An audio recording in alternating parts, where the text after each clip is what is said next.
आज जो पहलगाम में हिंदुओं के साथ नरसंहार हुआ है, जो 27 हिंदुओं को मारा गया है चुन चुन कर, उससे मन में दुख तो है ही, लेकिन क्रोध और गुस्से की इंतहा की कोई सीमा नहीं है। मैंने बहुत जिंदगी में ये सब देखा है, कश्मीरी हिंदुओं के साथ ऐसा होते हुए कश्मीर में। और कश्मीर फाइल्स उसी की एक हल्की सी कहानी थी, जिसे काफ़ी सारे लोगों ने प्रोपोगेंडा बोला था। लेकिन अब हिंदुस्तान से आए, अलग अलग इलाकों से कश्मीर में छुट्टियां बिता रहे अपने बच्चों के साथ, अपने परिवार वालों के साथ, उन्हें चुनकर, उनका धर्म तय करके, पूछकर उन्हें मार देना, ये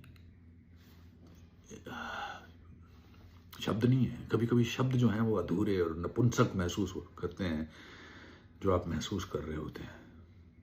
नपुंसक शब्द हैं, क्योंकि जो महसूस कर रहे हैं वो बहुत ज़्यादा है।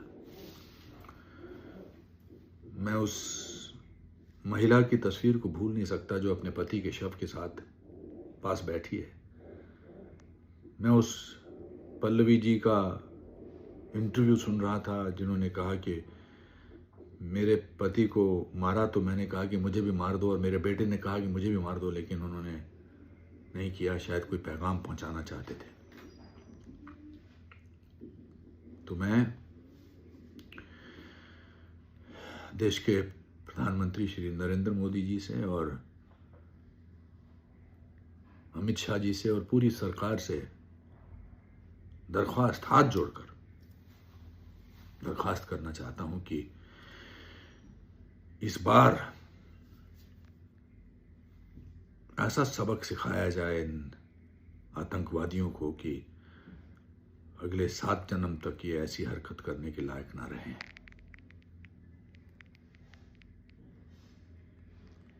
बहुत सोचा मैंने कि मैं ये वीडियो बनाऊं, इसलिए नहीं कि मैं अपने जज्बात जाहिर नहीं करना चाहता था, लेकिन बहुत शब्दों पर मैं नियंत्रण रखना चाहता हूं, अपने मर्यादा तोड़ना नहीं चाहता। लेकिन आज पूरा दिल कर रहा है, गलत है, गलत। दुनिया के किसी भी इलाके में इस तरह की हरकत गलत है, लेकिन हमारे देश में पहलगाम में जो आज हत्याकांड हुआ है, बहुत गलत है। हेलो साथियों, नमस्कार, welcome to planet 4। Anupam Kher का फूटा गुस्सा बोले, अब मोदी जी को उठाना होगा सुदर्शन चक्र। कश्मीर के आतंकी हमले के बाद अनुपम खेर का खून खौल उठा है। उन्होंने गुस्से में साफ कहा है कि अब चुप रहने का वक्त नहीं रहा। अब मोदी जी को सुदर्शन चक्र उठाना ही होगा और पाकिस्तान नाम के महिषासुर का वध करना ही होगा। उनका इशारा साफ है, अब सिर्फ बैठकर निंदा करने से कुछ नहीं होगा। अब ऐसा एक्शन होना चाहिए कि पाकिस्तान की रूह तक कांप जाए। अनुपम खेर ने इसे भारत के लिए एक ऐतिहासिक अवसर बताया है, जब पाकिस्तान को नेस्तनाबूद किया जा सकता है, ताकि वो दोबारा भारत की ओर देखने की भी हिम्मत न कर सके। इसी बात को लेकर देश के पूर्व सैनिकों में भी जबरदस्त आक्रोश देखा जा रहा है। उन्होंने साफ कह दिया है कि 2 आतंकियों को मारकर और कैंडल जलाकर अब सुकून नहीं मिलेगा। अब पाकिस्तान का फेफड़ा फाड़ देना होगा, ताकि अगली बार भारत की ओर आंख उठाने से पहले वो अपनी आंखें खुद निकाल दे। क्या आप भी मानते हैं कि अब सर्जिकल नहीं, फाइनल स्ट्राइक की जरूरत है? अपनी राय नीचे जरूर लिखें। जम्मू कश्मीर के पहलगाम में आतंकियों ने खूनी खेल रच दिया। 22 अप्रैल को बेताब घाटी में पर्यटकों पर अंधाधुंध गोलियां बरसाईं। इस खौफनाक वारदात ने पूर्व सैन्य अधिकारियों का खून खौला दिया। वे अब पाकिस्तान को ऐसा सबक सिखाने की मांग कर रहे हैं कि वह दोबारा सिर न उठाए। पूर्व लेफ्टिनेंट जनरल राकेश शर्मा ने गुस्से में कहा कि अब सुसाइड ड्रोन्स और सीमित सर्जिकल स्ट्राइक का वक्त आ गया है। कश्मीर में आतंक के खिलाफ लंबा अनुभव रखने वाले शर्मा का कहना है कि पाकिस्तान आतंक को ऑक्सीजन की तरह इस्तेमाल करता है। उसकी सेना और खुफिया एजेंसियां आतंकियों को पालती हैं। बलूचिस्तान में अशांति के बीच पाकिस्तानी सेना प्रमुख जनरल असीम मुनीर कश्मीर कार्ड खेल रहे हैं। हाल ही में उनके बयान ने कट्टरपंथियों को उकसाया। शर्मा ने इजरायल की तर्ज पर कार्रवाई की मांग की। उनका कहना है कि पाकिस्तान और उसके पालतू आतंकियों को ऐसा झटका देना होगा कि वे भविष्य में हमले की हिम्मत न करें। पूर्व सैनिकों का मानना है कि पाकिस्तान को कभी न भूलने वाला सबक सिखाने का समय आ गया है। वीर चक्र विजेता कर्नल वीरेंद्र शाही ने भी गुस्सा जाहिर किया। उन्होंने कहा कि पाकिस्तान को जम्मू कश्मीर में शांति और पर्यटकों की बढ़ती संख्या बर्दाश्त नहीं हो रही। पहलगाम हमला दुनिया को यह दिखाने की साजिश है कि कश्मीर में हालात खराब हैं।